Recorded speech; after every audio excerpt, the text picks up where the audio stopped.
صلی اللہ علی محمد صلی اللہ علیہ وسلم۔ اعوذ باللہ السمیع العلیم من الشیطان الرجیم، بسم اللہ الرحمن الرحیم، والصلاۃ والسلام علی رسول الکریم۔ بخاری شریف کتاب صفت الصلاۃ، آج جواب ہم پڑھیں گے۔ یہ ہے یکبر و ینحض من السجدتین، دونوں سجدوں سے اٹھتے ہوئے تکبیر کہنے کا بیان۔ وکان ابن زبیر یکبر فی نہضتہ، عبداللہ بن زبیر اٹھتے ہوئے تکبیر کہتے تھے۔ اچھا، یہ ہم بہت دفعہ پیچھے پڑھ چکے ہیں کہ بنو امیہ کے جو کچھ عمرا تھے، خاص طور پہ مروان بن حکم اور کچھ دوسرے عمرا، وہ یہ تکبیریں دل میں کہتے تھے، سرن کہتے تھے، انہوں نے جہری تکبیر کہنی چھوڑ دی تھی۔ تو صحابہ کرام رضی اللہ عنہم اجمعین نے یہ حدیث بہت ساری پھرائی ہیں کہ انہوں نے اس تکبیر کو زندہ کیا اور صحابہ کرام کو بتایا کہ نبی کریم صلی اللہ علیہ وسلم اونچی آواز میں تکبیرات کہا کرتے تھے۔ یہ بھی انہی حدیثوں میں سے ایک حدیث ہے۔ عن سعید بن حارث رضی اللہ تعالیٰ عنہ، سعید بن حارث رضی اللہ تعالیٰ عنہ سے روایت ہے، قال صلی لنا ابو سعید، ہم نے ابو سعید خدری رضی اللہ تعالیٰ عنہ کے ساتھ نماز پڑھی یا انہوں نے ہمیں نماز پڑھائی۔ فجہر بالتکبیر حین رفع راسہ، تو انہوں نے سجدے سے سر اٹھاتے وقت، وحین سجدہ، اور جب سجدے میں جا رہے تھے سجدہ کرتے ہوئے، وحین رفع، اور پھر سر اٹھاتے تھے، قام من رکعتین، اور جب 2 رکعتوں سے اٹھتے تھے تو سب میں انہوں نے فجہر بالتکبیر، اونچی آواز میں تکبیر کہی۔ وقال، فرمایا، ھذا رأیت النبی صلی اللہ علیہ وسلم، میں نے اس طرح نبی کریم صلی اللہ علیہ وسلم کو کرتے دیکھا ہے۔ حدیث نمبر 792، یہ حدیث غیلان بن جریر حضرت مطرف رحمۃ اللہ علیہ سے روایت کرتے ہیں۔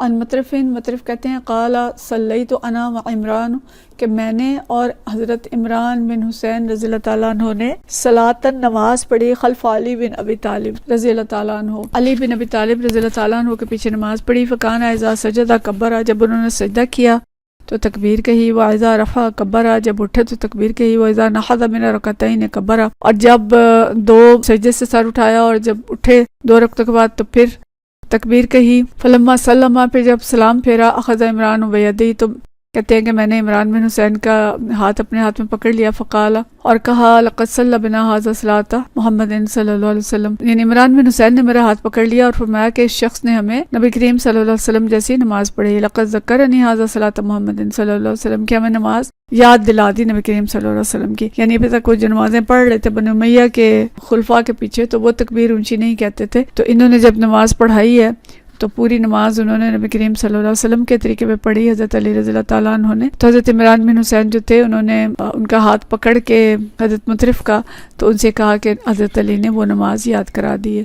تو مطلب یہ ہے کہ نمازی کو سجدوں سے اٹھتے ہوئے اور سجدے میں جاتے ہوئے، سجدے سے اٹھتے ہوئے، تحیات پہ بیٹھتے ہوئے، جب سجدے سے دوسرے سجدے سے اٹھنا ہے تب بھی اللہ اکبر کہنا چاہیے، اور جو تکبیر ہے وہ نماز باجماعت میں جہری، اور اگر خود نماز پڑھ رہے ہیں تو سری تکبیر ہوگی۔ اگلا باب ہے سنت الجلوس فی التشہد، تشہد میں بیٹھنے کے مسنون طریقے کا بیان۔ وکانت ام درداء رضی اللہ تعالیٰ عنہ سے یہ ان کا ذکر ہے، تجلس فی صلاتہا، وہ اپنی نماز میں بیٹھتی تھیں، جلسۃ الرجل، کہ وہ مردوں کی طرح بیٹھتی تھیں، وکانت فقیہہ، اور وہ فقیہہ تھیں۔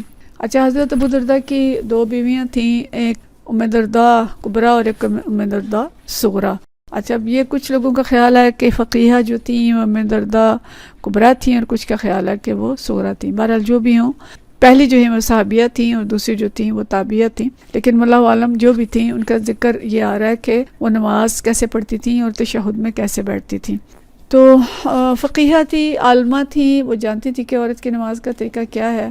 تو مطلب کہنے کا امام بخاری کا یہ ہے کہ عورت اور مرد کی نماز میں کوئی فرق نہیں ہے، اور اصل میں اختلاف کچھ علماء کے درمیان ہے۔ جو فقہ حنفی ہے اس میں یہ بات آئی ہے کہ عورت کی نماز جو ہے وہ مردوں سے کچھ مختلف ہے، اور عورت مردوں کی طرح نہیں بیٹھے گی، اس کے سطر کے لحاظ سے وہ تھوڑا سمٹ کے سجدہ کرے گی، اور تشہد میں بیٹھے گی تو دونوں پاؤں جو ہیں وہ دائیں طرف نکال کے بیٹھے گی، اور جیسے مرد بائیں پاؤں پہ بیٹھتے ہیں اور سیدھا پاؤں کھڑا کرتے ہیں اس طرح نہیں بیٹھے گی، عورت جو ہے وہ دونوں پاؤں باہر نکال کے بیٹھے گی۔ لیکن اس پہ بہرحال اختلاف ہے، کچھ جو فقہا ہیں وہ کہتے ہیں نہیں ویسے ہی بیٹھے گی جیسے مرد بیٹھتے ہیں، اور کچھ کہتے ہیں کہ اس کا طریقہ مختلف ہوگا۔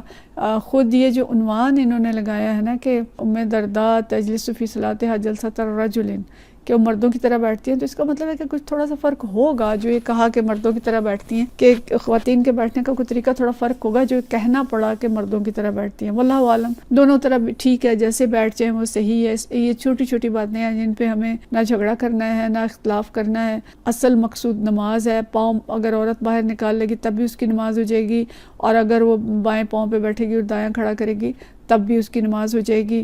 امام مالک اور امام ابو حنیفہ کے نزدیک وہ اس کو تورک کہتے ہیں، تورک کرے گی، انہیں دونوں پاؤں بائیں طرف نکال لے گی، جبکہ امام شافعی اور امام احمد بن حنبل کے نزدیک وہ مردوں کی طرح بیٹھے گی۔ تو چاروں فقہا کا اختلاف ہے، لیکن کوئی فرق نہیں ہے اگر ہم نماز کو ہم ترجیح دیں۔ اگر تھوڑی بہت کمی بیشی ہو جائے گی، کچھ چیزیں ایسی ہیں کہ جن میں بالکل فرق نہیں آنا چاہیے، جیسے جو نبی کریم صلی اللہ علیہ وسلم نے بالکل منع کر دی ہے کہ جیسے کتے کی طرح پاؤں نہ بچھاؤ، اور 8 اعضاء پہ سجدے میں ان چیزوں کا خاص طور پہ خیال رکھنا چاہیے۔ سجدے میں پاؤں کی انگلیوں کا جو ہے وہ قبلے کی طرف ہونا، تو یہ چیزیں تو لازم ہونی چاہیے جو خود نبی کریم صلی اللہ علیہ وسلم نے واضح طور پہ بیان فرما دی۔ جہاں پہ آ کے فقہا کا اختلاف ہے تو اس میں جس فقہ پہ بھی عمل کرتے ہیں وہ ٹھیک ہے، لیکن کسی ایک فقہ پہ عمل کریں۔ تو حدیث ام درداء رضی اللہ تعالیٰ عنہ کی جو ہے حدیث جو ہے 793، اور یہ حدیث عبداللہ بن عبداللہ رضی اللہ تعالیٰ عنہ سے روایت ہے۔ یہ عبداللہ بن عبداللہ جو ہیں یہ حضرت عبداللہ بن عمر بن خطاب رضی اللہ تعالیٰ عنہ کے بیٹے ہیں، یعنی حضرت عمر رضی اللہ تعالیٰ عنہ کے پوتے ہیں جن سے یہ حدیث روایت ہے، عبداللہ بن عمر بن خطاب۔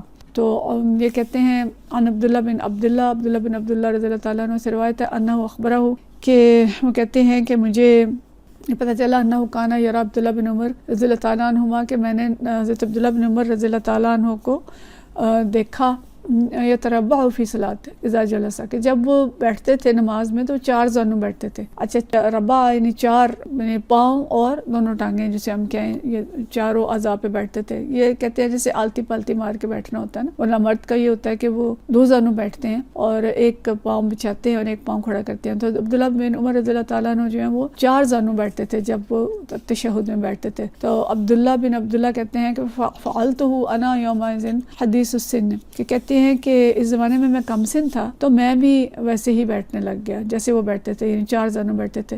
فنہانی عبداللہ بن عمر، تو مجھے عبداللہ بن عمر نے منع کیا، وقال، اور فرمایا انما سنت الصلاۃ ان تنصب رجلک رجلک الیمنی، کہ سنت یہ ہے کہ نبی کریم صلی اللہ علیہ وسلم کا جو طریقہ ہے وہ یہ ہے کہ اپنا دایاں پاؤں کھڑا کر لو، ٹھیک ہے، ان تنصب رجلک، اپنا پاؤں نصب کر دے، کھڑا کر دے، رجلک الیمنی، اپنا دایاں پاؤں کھڑا کر دے، وہ تثنیہ یسرا، اور جو بایاں پاؤں ہے اس کو بچھا لو، اس کو دورہ کر دو۔ تو فقلت، تو میں نے کہا انک تفعل ذلک، آپ تو دونوں پاؤں بچھاتے ہیں، یعنی آپ تو 4 زانوں بیٹھتے ہیں۔ فقال ان رجلی لا تحملانی، کہ میرے پاؤں کمزور ہو گئے ہیں، یہ میرا بوجھ برداشت نہیں کر سکتے۔ یعنی عبداللہ بن عبداللہ یہ کہہ رہے ہیں کہ وہ 4 زانوں بیٹھتے تھے تو میں بھی ویسے بیٹھنے لگ گیا، آلتی پلتی مار کے یا پاؤں باہر نکال کے۔ تو حضرت عبداللہ بن عمر نے منع کیا کہ یہ طریقہ نہیں ہے، مسنون